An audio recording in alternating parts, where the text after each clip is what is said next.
For our next speaker, we have Mr. Dutta. He's a technology executive, an investor, and an author. He's also the VP at Juniper Networks. Mr. Dutta has spent the past 25 years leading technology firms, and this year he has published a book titled Success is an Exaggeration, on alternative views of success and on how success can be achieved. If you are interested, his book is available on sale at $15 during the break. Proceeds from the book would go to Vision Mission to help fund cataract restoration damage surgery and amongst the poor. Today, Mr. Dutta will talk about bringing value to where it is most needed, to the bottom of society. Mr. Dutta, please.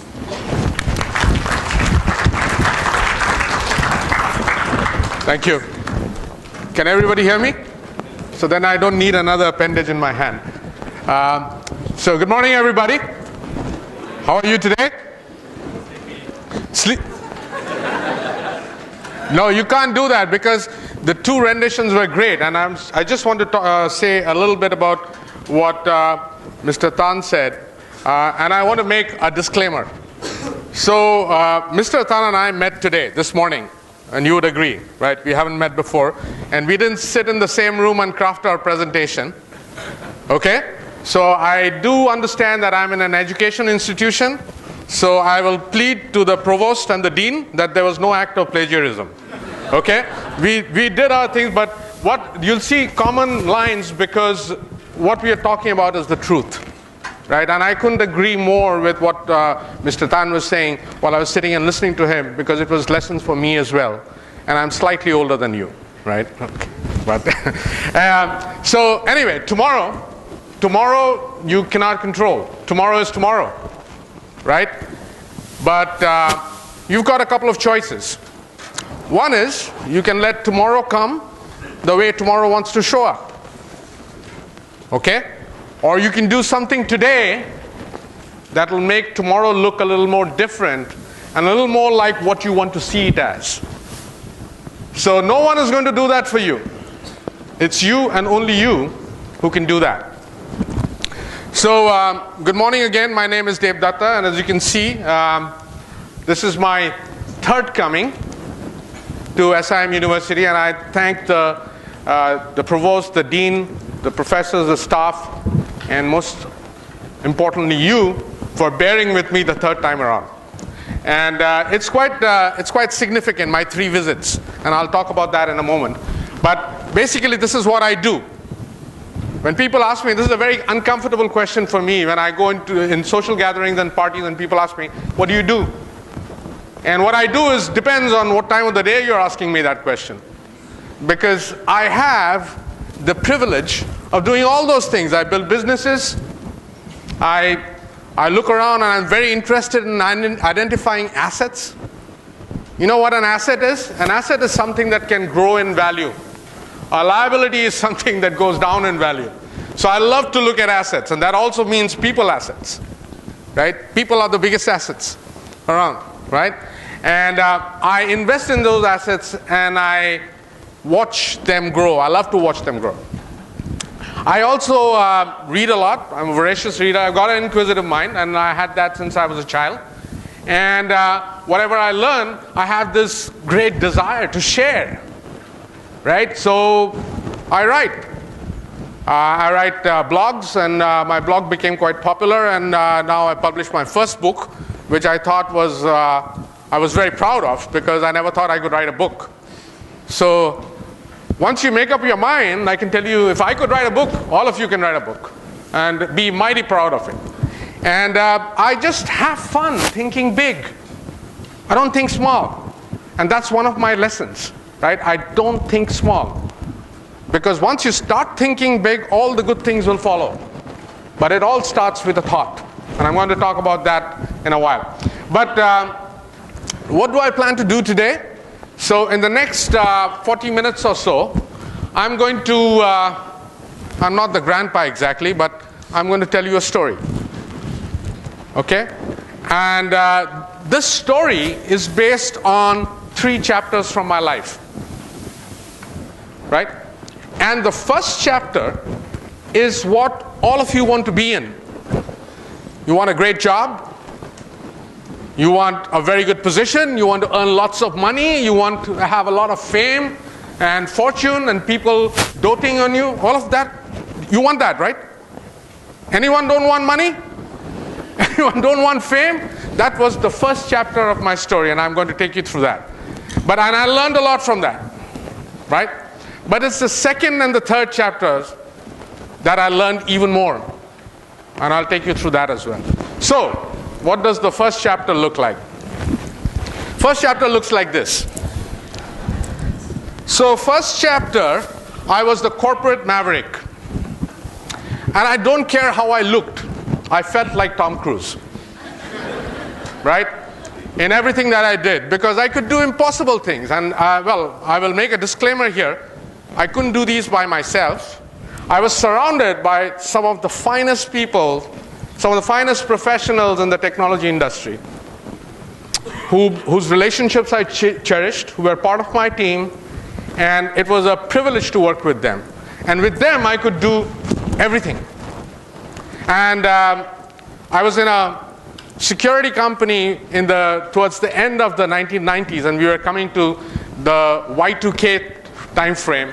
And technology was like the wild, wild west. Right? You could do deals anyway, you could recognize revenue anyway, you could grow revenue anyway, everything went. And we used to actually feel like we defied gravity. The impossible. I mean, nothing was impossible. Everything was possible. Everything was possible at work, everything was possible at play. I could even do this. Right? Tried doing that, at least. So that was it. And then, how did all that happen? It happened because we had some great technology. I was very fortunate to be in companies with some great technology. We went in and created new products. We went and opened new markets. We made new partners, new customers. We had the kind of technology we were bringing to the table, people were eating out of our hands. It's what everybody wanted. Revenue was going through the roof. I was within an organization that went from $20 million of revenue in a year to $1 billion of revenue in a year in 4.5 years. Think about that. $20 million to $1 billion in 4 years, 4.5 years. People were on steroids. People were on overdrive. That was the way it was, right? And work was fun. We were working 80-hour work weeks. Nobody had the time to eat. If you guys have seen the movie called Wall Street, where Michael Douglas says lunch is for wimps. Yeah, that's what it was. No one cared for lunch. No one cared for dinner either. We all cared for our drinks after work, and we drank till late. And it was a life of pure, I won't use the word blasphemy, but it was a life of pure indulgence. But it still felt good. It was great, right? And all of us were making truckloads of money. So, that's what happens when you work hard. And that's what many of you want to do. You want to have position, fame, earn a lot of money. Rewards and recognition started to roll in. You know, we were the darlings of the media. I got to speak in very, very high-profile forums. It got featured in television. You know, as the position started to get bigger, as Mr. Tan was so rightly saying, the ego starts to get bloated. My head used to be that big, right? After a while, my neck started to hurt, right? But we did that, and that I didn't make it big. It happened by itself. The ego got very big. And finally, it was also true that, you know, deep inside, because I've got very humble backgrounds as well, and my mother is sitting right here, so she knows. I knew that it was not just me. And I knew that I was surrounded by great people, and I couldn't do these things without them. But it definitely couldn't happen without me. All right? That was the feeling. It's not about me, but it couldn't happen without me.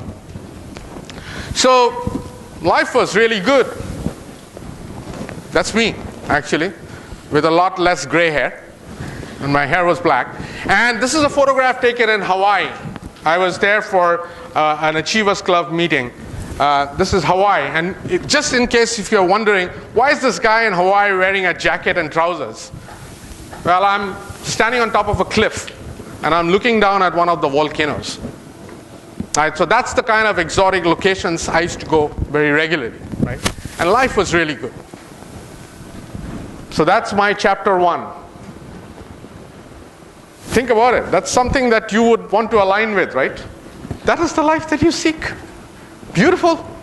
End of the world? No, it is not the end of the world, because that's one part of the learning. Then came chapter 2. Okay? And this is where the next part of my learning began. So in chapter 1, I showed up first time in SIM University and spoke at a forum like this, Let's Talk Business. And I was talking a different tone at that time. Then came chapter 2, where I fell. And then the recovery process started. And how did that fall happen? That fall happened on January 2012. And it was one phone call. Right? So I still remember the day. I was in my car. I had parked my car, and I had my one-on-one with my boss. So this is, you'll get used to these terms. You have one-on-ones with your boss, where it's just your boss and you. And your boss is not in the same location, so you're doing it over the phone. And I was doing it from my car.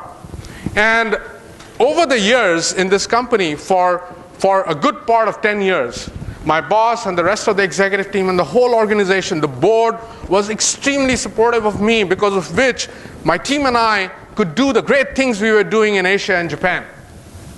We had incredible amount of support from the organization. But in the last couple of months, what started to happen was we were like talking past each other a little bit. There were conflicts beginning to show up, which is very common.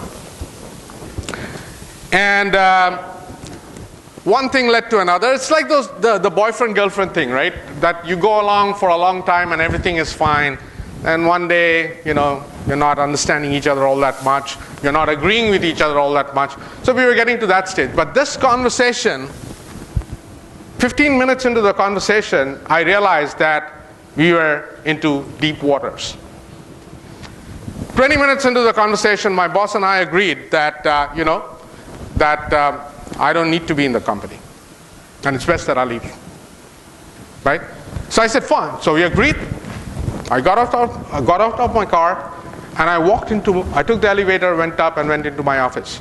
As I entered my office, the enormity of the situation struck me, because I look at my office, and we had started that company 10 years ago in a small little room with 2 people, and I was seeing this office, which was more of 12,000 square feet. We had another building where we had 8,000 square feet of office space, tons of people working, and I thought that, what is happening to me? Having engineered this organization from the ground up, it's coming to the stage where I'm not going to be in an organization. I felt like, being parted from my child. It was like bringing a child up and watching the child grow and evolve and blossom through every step, and then losing the child. And I tell you, it was one of the most down moments of my life, as I was walking in the office to my room. And then, as I sat in my room, the other thoughts started to come in. Look at what I missed. I'd missed watching my daughters grow. My daughters are 18 and 15 at the moment, and there was a time when they would hardly see me. Right? I would come home late at night when they were in bed. I would leave early in the morning before they would wake up, or I would be so tired, I'd be sleeping late, and by the time I woke up, they had gone to school. Other 60% of the time I used to be traveling, and in some of those moments of travel when I'd be taking these red-eye flights, I used to just close my eyes on the plane and think that, there might come a day when I might have a lot of time for my daughters, but I wouldn't have built the relationship with them where they would have time with me. Right? It was a scary thought, but it used to come. I also miss time spending with my wife. Now, we are very blessed to have a very good collection of friends to surround us, but there are certain obligations and there are certain responsibilities that a husband has to his wife. And I don't say this because my wife is sitting here. I say this because I really mean it. Okay? And to myself, there are so many options, there are so many joys that life throws at us, and I was not even trying to receive them. I love sports, but these years of heady growth, I had moved away from sports because something else was giving me more adrenaline than sports. But that was not a normal reaction. I was staying up late, I was drinking too much, and I did not have the proper discipline in my life, though I was professionally very successful. So these were the downsides of success, right? And that downside was for what? Life's euphoria can change into a vacuum in a nanosecond. And that phone call with my boss was exactly that. And it was not that I was doing that for my own protection as well. I mean, it didn't make sense to be in that environment anymore. But then what are you leaving behind? Okay, so that happened. And then I did the most natural thing that most people do. I started playing the victim. Okay?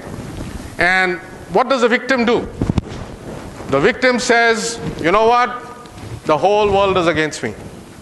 I am the most perfect creation in this planet, and everyone is conniving and conspiring against me and putting me down, and it's not my fault, and it's everybody else's fault.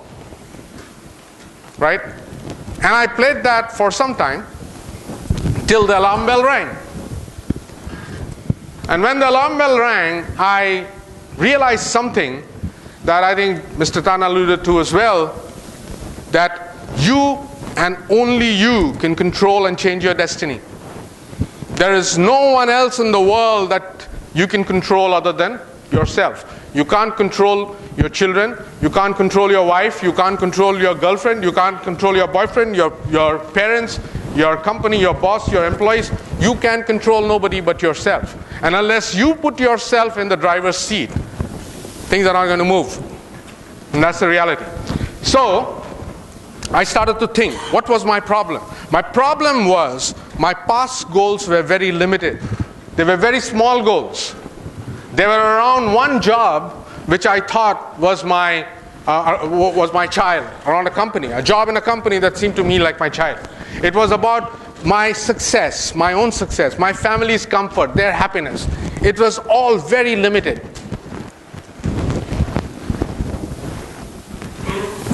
I worked very hard to make the money.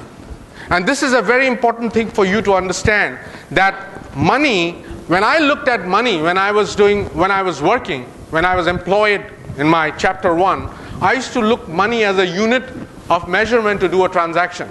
I did not understand the power of money. I did not understand that, yes, I could earn the money, but how could money work for me? And making money work for you, don't think that this is the talk of a businessman. You and you yourself can make that change happen today with even $1 that you have in your wallet. Think about how that $1 can work for you. Because the reason I say that is the most important gift is financial independence that you can have. Right? Because financial independence gives you freedom. And freedom gives you choice. So you don't need to be stuck in a job that you don't like just because you need the salary if you're financially independent. And don't think financial independence means that you have to be 60 years old or 50 years old or 80 years old and you have lots of money, then you're financially independent. No, you can start being financially independent or planning to be financially independent today. And there's a good enough reason for that. Because what I told you, financial independence gives you the freedom of choice. The choice to do the things that you love to do. And if you do the things that you love to do, you'll do well in it. No questions asked. Okay? So that was a realization for me. And I had also not educated and challenged myself to bigger goals. I was very contained in a small corner. And one of the bigger goals was understanding money. Understanding how money works. Understanding what else can happen. What are the other possibilities, right? Which I'm going to talk in a moment. So that's around the time that the book was getting completed, and I'm very proud of building this. So it was very humbling for me as I wrote that book, as I was recapping the book, and I saw how many gaps I had in my life, things I could be better at. So this book is about, I take an attempt to debunk success. And I do that because success is projected as something much more complex than it really is. Success is not easy. It is not easy to attain. But it's not very complex either. But the people who become successful, they put themselves under a flashlight, and they make their success look very complex. Because if they make the success look very complex, they look good. Right? So in the process of making success look complex, they actually don't motivate people. They demotivate people. Because people think it is such a difficult thing to do, so why bother trying? Right? So that is what I try to accomplish on this. But then, I also try to figure out, why is success so common? Why are so few people successful?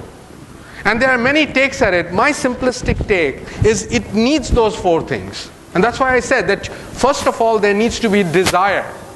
If you don't like doing something, there is no way in hell that you're going to be successful in doing it. Because you don't have the desire. Now, assuming you find something that you really like, right? Then you will be naturally drawn to getting educated in it. Right? And remember, education is the biggest de-risker. Education mitigates many, many risks. So when you get educated, you not only learn, you eliminate the risks around that desire. Now, education can take you to a particular point, a theoretical point. But beyond that, you have to practice what you learned. And you cannot practice without the hands of a mentor being involved. So seek mentorship. And everyone has got access to people around them. You'll find your own way to seek mentors. But seek a mentor. And give you one piece of advice. Find a mentor who's better than you. Right? Because I've seen a lot of people going and giving mentorship when they haven't got anything to show for themselves. So find a mentor in an area that you want who has demonstrated better abilities than you, or who's demonstrated results in that particular area. And then the mentor can take you and accelerate and fast forward your movement to a great extent. But then the mentor can't do everything for you. You have to then go and execute. And I give you an example of execution. This is about a tennis player called Rafael Nadal. And I say Rafael Nadal because His Excellency the Ambassador from Spain is sitting with us. So I'm giving the example of Nadal. So Rafael Nadal, for those of you who follow tennis, is one of the luminaries of the game today. He's an expert in clay court. Okay? So there was a point in time when Rafael Nadal wanted to perfect, and those of you who follow tennis would have seen him do that. He skids across the court and he hits a very powerful down the line forehand volley, right? With a lot of topspin. So it's a very difficult stroke. And his coach is his uncle, Uncle Tony. So he went to Uncle Tony and said, I want to perfect this shot. What do I need to do? And Uncle Tony was either drunk or he was very tired or whatever. He said, you go hit the ball 500 times. Right? Next morning, Uncle Tony shows up in the court, and Rafa was 17 years old. And he's hitting balls. And when his uncle comes up, he says, look, I've been at it since the morning. 5 hours, I've hit 600 balls. He has hit 600 of those shots from a automated ball thrower in the last 5 hours. Now think about it. This guy was hitting 600 similar shots, one after the other, for 5 hours. If you practice 6 days a week, that would be 3,600 shots. Right? Common knowledge says that you have to repeat something 10,000 times to attain a state of mastery. This guy, in 1 week, was hitting that ball 3,600 times. He can now, today, hit it with a pinpoint degree of accuracy of plus minus 5%. That's why he's one of the best tennis players in the world. So it doesn't matter how much desire you have, how well you have educated yourself, what good mentorship you get, unless you do it over and over and over again, execution. Things don't happen. And in this book, I point out a few qualities of success, people who have become successful, a few qualities, and I give them through examples. And if you, these are things that you might already know, but if you just, this is an act of giving you a nudge. That if you repeat those behaviors over and over again, success in some form is bound to come to you. So take a read the book, and you'll get a good understanding of that. Also, what I also started to reconstruct as I was writing the book is what I call the belief positioning system. And different people have explained this in different ways, but everything, like I was saying earlier on, starts with a belief. Because your beliefs lead to your thoughts lead to your actions, and your actions lead to your results. Now, you might have heard it, read it in different ways, in different places, but it's true. If you have certain beliefs, your results will be of that nature. If your belief is here, your results won't be there, it will be around here. And the problem is, beliefs, you're not born with any belief, right? Your beliefs are crafted by your environment. Your beliefs are crafted by your family, your friends, the people that you go to school with, you go to college with, your teachers. Beliefs are built that way. And those beliefs then become the central core of your belief processing system, positioning system. Now, what happens is that, unfortunately, nature has programmed us to be mediocre. Okay? That's how our DNA and our protein strings are programmed, that we should be mediocre. That is why most people in the world are mediocre. And success is not an easy thing to find. Right? So therefore, if you need to come out of that mediocrity and come into success, you have to make some changes. And of course, you have to change your belief positioning system, but you also have to expand your orbits. Now, your belief positioning system makes your mind go on a particular orbit. Right? Now, and that orbit is labeled mediocre. Now, if you want to go to a success orbit, that orbit is much larger, much bigger. And it's not easy to go from a mediocre orbit to a success orbit. Right? Because there's a lot of pain. There's a lot of discomfort. Even in chapter 1, where you thought that I had got it all, I was in a particular orbit which was fairly small. And as I started to go to the bigger orbits that I'm going to talk to you about, I challenged myself. I'm taking myself out, and it's not easy. It's very painful. It's very, very uncomfortable. So every time you change your orbits, there will be a lot of discomfort. But you know what? Pat yourself in the back and say that you're growing. Because it's just like exercise. When you exercise, your muscles hurt, right? But when your muscles hurt, you know that your muscles are growing. The same way, when your mind hurts, when your brain hurts, when your beliefs hurt, that means your beliefs are growing. And that requires what in physics is called centrifugal force. You need to exert a tremendous amount of centrifugal force to go from that small orbit to that big orbit. And as I was writing this book, I became the first user of this book to change my belief positioning system to a much larger orbit, which was very discomforting to me at the beginning. But today I'm getting more and more comfortable with it. I'm still learning. I'm not there yet. But at least I'm a lot more comfortable than I used to be. Right? Okay. So that leads to chapter 3. So that was the last part of the recovery in chapter 2 after the fall.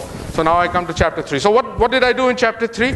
I said, okay, let's set up new goals. And these new goals have to be bigger, broader, wider, more audacious. Right?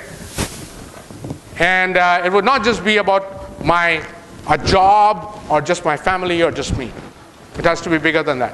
And I remember my mother and I, we were traveling someplace, and we were in the airport waiting for our flight.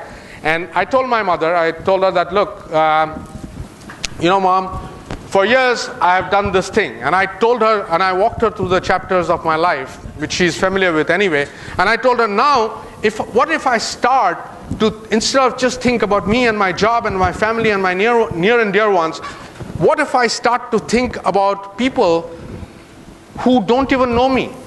What if I start to do things for people who don't even know me? Or what happens if I start to add value in the lives of people I don't know? Right? And she's a pretty astute woman. She thought about it for a while, and then she said, go for it. I think it makes a lot of sense, as long as you know you can manage it. I said, okay, I'll go for it. And what happened is that the changes started to come into my life. And let me tell you, I'm not the first person who's doing this. Okay, there are lots of people who have done this before. I don't know if you have heard of this guy. His name is Blake Mycosty. Anyone heard of him in the room? Blake Mycosty? Okay, so let me tell you about him. So this guy, you know Amazing Race? Now the other lights have gone off, so this works. So you've heard of the Amazing Race, right? Which is broadcast on TV. So this guy came very close. He missed winning the first prize of $1 million with his sister by 4 seconds. But anyway, that was his first claim to fame. He built a few media companies, and then he decided that he would go on a totally different path. So he created this company called Tom's. Now Tom is not his name. Tom's means tomorrow's shoes, right? Basically what happened, he was in Argentina. He saw a shoe that Argentinians wear called alpargata. And this is like pump shoes. It's very comfortable, very easy to make. And he also saw that there were children who were so poor they couldn't afford shoes, and they had blisters on their feet.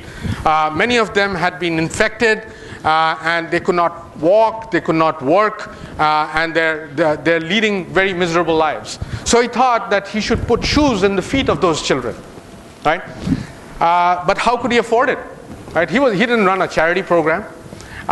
So he thought that these shoes look really cool and they're very comfortable to wear. So how about he makes these shoes and sells them in America to people at a good price who would get value out of it, right? And then with those shoes that he would sell in America, for every shoe he sold in America, he would put in enough profit so that he could make another shoe and give it to a poor child who was in a much more unfavorable situation. So that's how this concept of 1 for 1 was built, right? And he's 32 years old now. He started the company when he was 26, so he was a little older than you guys perhaps, or perhaps the same age. He's 32 years old now. The company is 6 years old, and he's putting shoes in the feet of people around the world. It started with South America, but it took him to people around the world, and the people benefiting from it.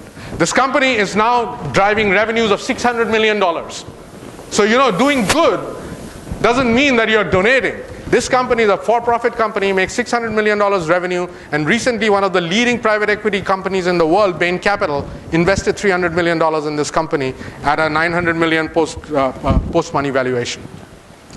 So that's what a good deed can turn out to be. It can be incredibly profitable.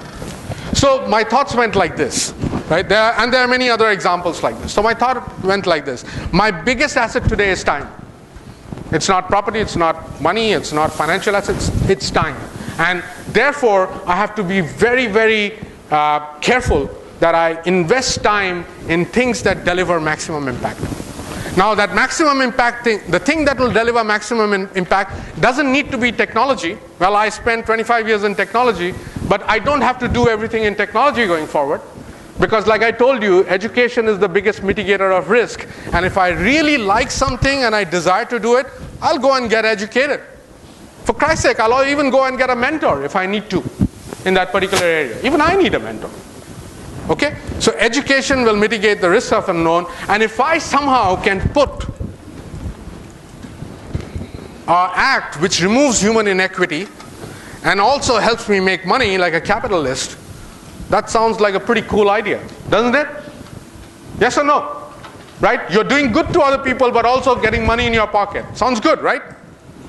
And I'm telling you, this is the new competitive advantage. This is the new differentiation in the worlds that you are operating in. The worlds where you made money for just a few shareholders and for yourself, that world is disappearing. And today, if you want to get acceptance by your investor community, from your customers, from your staff, from even your shareholders, you have to do this. And that is why there are so many companies that are becoming successful in this space. So this sounds like a lot of fun. So I'll give you an example of another book Anybody read this book, 4-Hour Work Week? Please read this if you haven't. Again, another very powerful book in the situation that you are in and what it means to be financially independent. So this book will tell you that. But this is not about this book.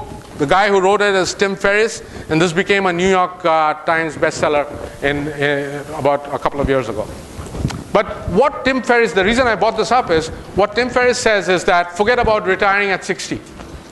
What your parents and your grandparents could do, you won't be able to do. Because look at the world economic situation. Welfare is out. The largest economy in the world is in trillions of dollars of debt. As the ambassador rightly mentioned, Europe is sputtering. There are some countries that are trying to recover, but it's a deep hole. Asia, we can't take for granted. Even Japan and China and India have got their own problems, not to mention Africa. So don't count on welfare, don't count on CPF to see you through. And mind you, your life, your desires are going to be a lot more.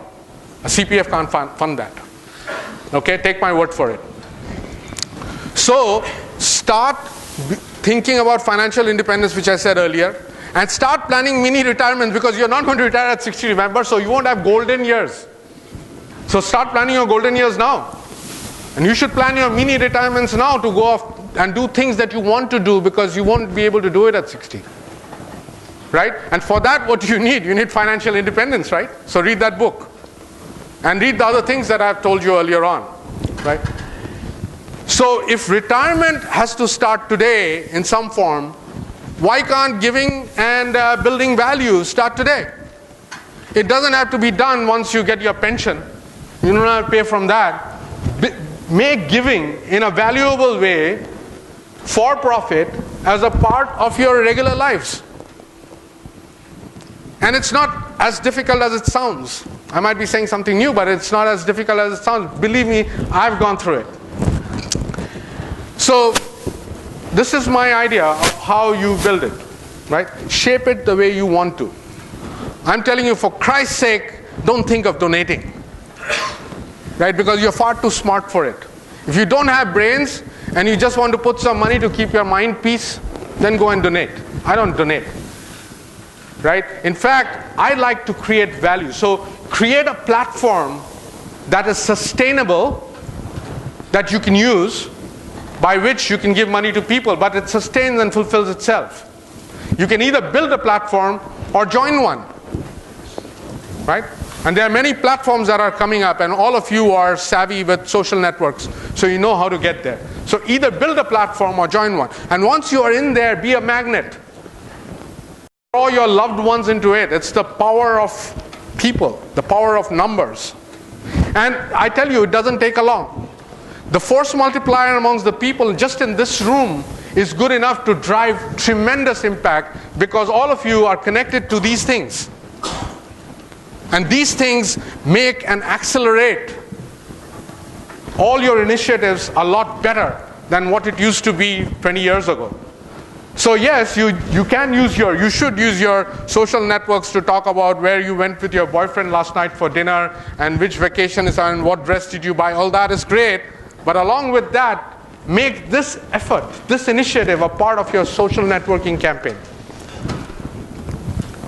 And I will put my money now where my mouth is, because I've been blasting for so long about what you can do. So what am I doing? So I'll quickly take you through this. This is my initiative.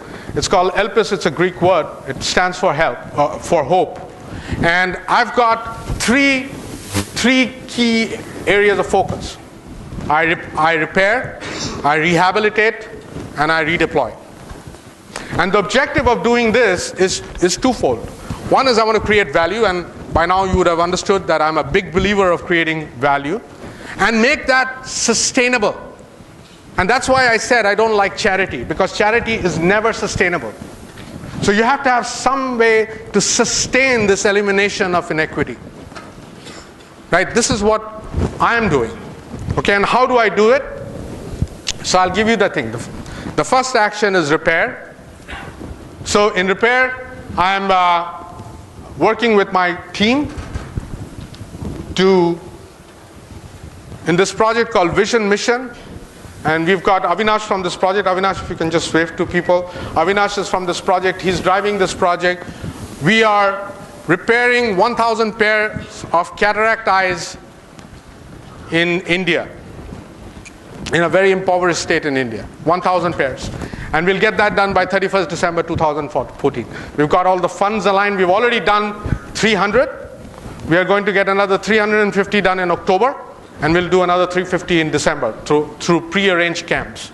So this is a done deal. And next year we'll shoot for an even bigger number. The second thing we're doing is we're bringing clean drinking water to 5,000 people in urban and rural slums, or rather rural and urban slums, by December 2015.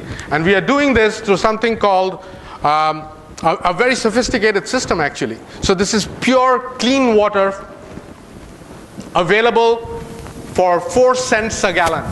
So it's not free, right? It's for profit. 4 cents a gallon, which anybody can afford, even in a poor country. And we are doing this with an ATM card, like an ATM card. And this whole system is managed by a cloud computing infrastructure. So I get to use a little bit of my technology background as well. So it's fun. So we're doing this. And I also want to let you know that 100% of the funds that I'm collecting from the sale of my books, either here or in Amazon or Barnes & Noble and all those retail outlets, 100% of the funds are going to fund these initiatives. So I really, really request you to take and buy those books outside, because not only will the book add value to you, but you, in your own way, will be able to add value to these campaigns that we are running, and these campaigns will continue to grow. So the books are available. I'm a sales guy, so I've got to sell my book for 2 seconds. So the book is available at a discounted price because you're students of the university, and it's at a discounted, about a 20-25% discounted price over what you get it in Amazon. Okay, so the books are outside. Please buy them. All right, the second action that I'm doing is rehabilitation. So rehabilitation is where my team and I are taking 2,500 rural destitutes, and we are giving them 2 things. We are giving them a nutritious meal a day, and we are giving them physical and mental rehabilitation in terms of by rehabilitating their mind and their bodies through multiple things. And mind you, both these packages are paid packages. They don't get it for free. So remember I said it's a for-profit, right? But if I expect them to pay, I would need to make them earn first, right? So I expect them to pay for these 2 packages, but what I also do is go off and enable them to earn through this redeployment framework. And this is very, very crucial to the whole model, but I'll tell you, as you can understand, it's not very trivial. Okay? So we are looking at these 3 areas, actually, the pictures that you see. We are focusing on low-cost housing, water and sanitation, and the third is renewable biomass fuel, which can be obtained from tree leaves, twigs that fall on the ground, tree barks, and we can create this 100% carbon neutral fuel offering, which is used to power furnaces, boilers, and heat homes and offices. And it's already becoming very popular in the United States and Europe because it's cheaper and it's 100% carbon neutral. So they get carbon credits. Those companies get carbon credits. So we are working on building these up. And there are lots of opportunities. See, when you do something like this, now do you think this is small? This is not small. This is freaking big. Has this got to do with technology? With switching and routing and servers and storage that I did in my life? No. It's got to do with finance, where I educated myself, and I'm studying I'm studying as hard as you guys are studying to learn up these areas, because this is expanding my orbit. This is my centrifugal force. This is what is making me bigger. It's uncomfortable, but I enjoy it because I'm growing. Right? So it's a lot of fun. So finally, coming to the end, thanks for listening to my stories. And I hope through my actions I've been able to show you that I'm walking the talk. I'm not just talking, right? I'm walking the talk. I'm trying to do it myself. So what are your actions? And I don't expect you to give your answers right now, but go give it a thought. But I want to leave you with a couple of thoughts. Building value, giving, and making money can start together today. You and only you can make that decision, can make that thing happen. You and only you. Give me a chance to help you, right? I don't profess to be your grandfather, nor do I profess to be your mentor. But give me a chance to help you by reading my book. And if anything comes out of that book that you find interesting, then you're always welcome to join my community. This is the first presentation I'm giving with this community called Friends of Deb that I'm setting up, because the blog my website has become quite popular. So I'm got a logo that has been designed for it called Friends of Deb. And this is the first audience I'm showing it to you. This thing is coming on. I think from Monday onwards, you'll be able to sign up into this community. It's a free of charge membership. But in this community, I try to pick your brains and pick my brains and a lot of other people who are my friends and who want to contribute in what I want to do around the world. And I want to bring them together into a community so that we can all benefit from each other. So these are the things I will leave it with you. You can also follow me on Twitter. And of course, visit my website. And this is my way to stay in touch with you all. So if you want to stay in touch with me, these are the ways in which, through Friends of Deb, through my Twitter following, you can stay in touch. And I also want to hear from you. So I'll stop there. Thank you very much again for your time. November, your exams are coming. And I believe what the three of us said today, you can take parts of it, and that's not going to be plagiarism. That's going to be legal plagiarism to put part of your project. And I wish you the very best in your November exams and a very successful and a very fulfilling life ahead. Thank you very much.